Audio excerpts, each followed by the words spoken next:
Alucard does not. So if you're in a section with a lot of like odd terrain where you need to jump a lot, it can be faster to use the wolf a lot of the time.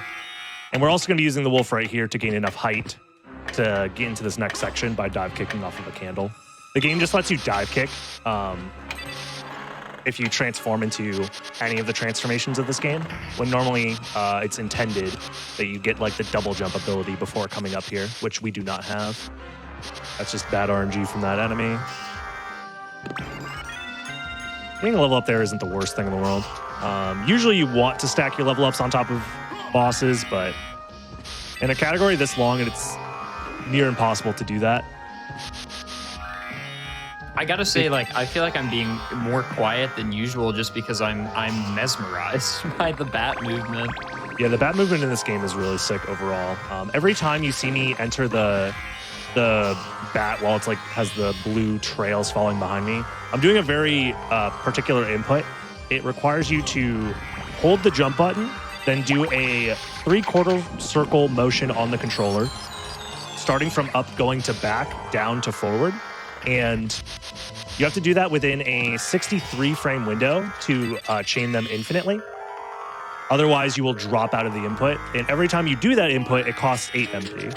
So the big skill ceiling of this game is being able to time your wing smashes properly, so that way you don't fall out of the spell, as well as manage the amount of MP you have while doing so. Because if you lose all of your MP, you can't wing smash anymore until you untransform and then use another mana prison, which a lot of the time ends up being slower. If you're not in bat form, you can't be wing smashing, and you basically want to be wing smashing as much as possible. When you're doing like certain attempts on an average day, what is your sort of go-to category? It just depends on what I'm working on at the moment. 200.6 is a category that I was very, and still am, motivated to lower. My main arbitrary time goal was under 1 hour and 20 minutes, and I hit that relatively quickly. So I have to reevaluate what my new goal is now for this category. There are other categories that all could be optimized slowly, especially the main leaderboard categories. I need to kill that guy. There we go. So it just depends on what I'm motivated to do at the moment. And recently, I've been motivated for both 200.6 and for any percent. Those two in particular, which are like the shortest and longest categories.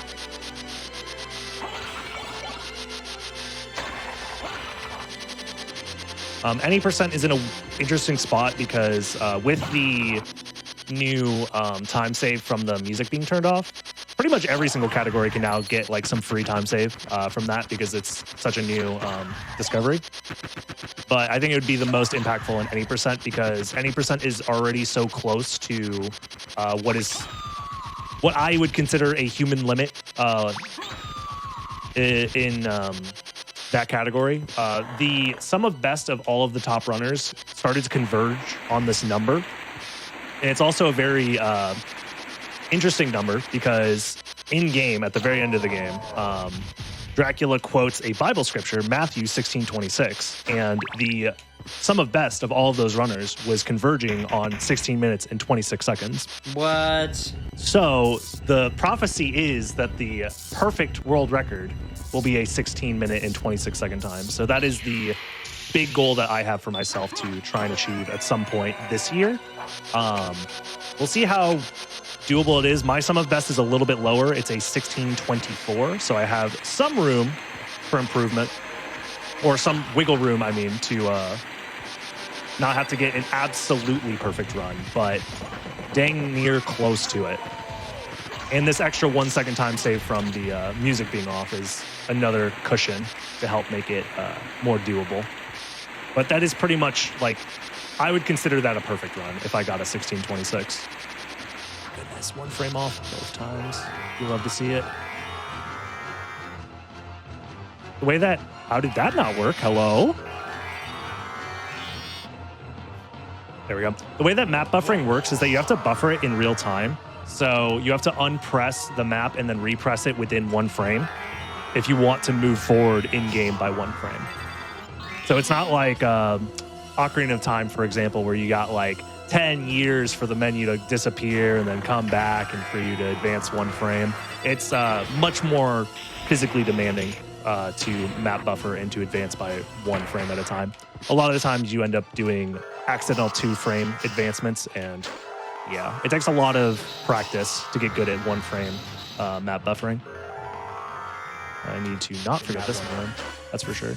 That room is surprisingly difficult to get through without bonking your head a bunch of times. And if you bonk your head, you lose your horizontal momentum and it ends up losing a decent chunk of time. This comment in chat is sending me. This has some kind of Hollow Knight vibes. Yeah, honestly, the Castlevania devs, they really did rip off Hollow Knight. Yeah, I know, dude. It's crazy how similar they are. Yeah, it would be nice if, like, somewhere in the credits they, like, at least gave them the credit they deserve for being an inspiration, but honestly, rude of them. Oh, I was supposed to split. I would have saved time if I remembered. So there's, like, a lot of sharp edges and, like, places where you could just throw your face against something and then you untransform and bonk, and it makes you look silly. And that section is clean. I have an interesting, actually, I just was sent an interesting art critic a piece that I think is really quite interesting. I'll get your take on it here, Dragon Blitz. It is saying that it's interesting that Picasso's Blue Period actually ripped off Sonic the Hedgehog fan art, which I thought was like really quite a take. I guess I agree. I don't know. Yes. Those are just true facts. That's just the truth. It's one of those things that a lot of people don't like to bring up because they don't want to make Picasso feel bad for feeling a little uninspired or unoriginal with his works. But that one room is the most complex room. It's the room that probably has the most time comparisons between all the different runners. Oh, nice. I'll go for Breakless because I can.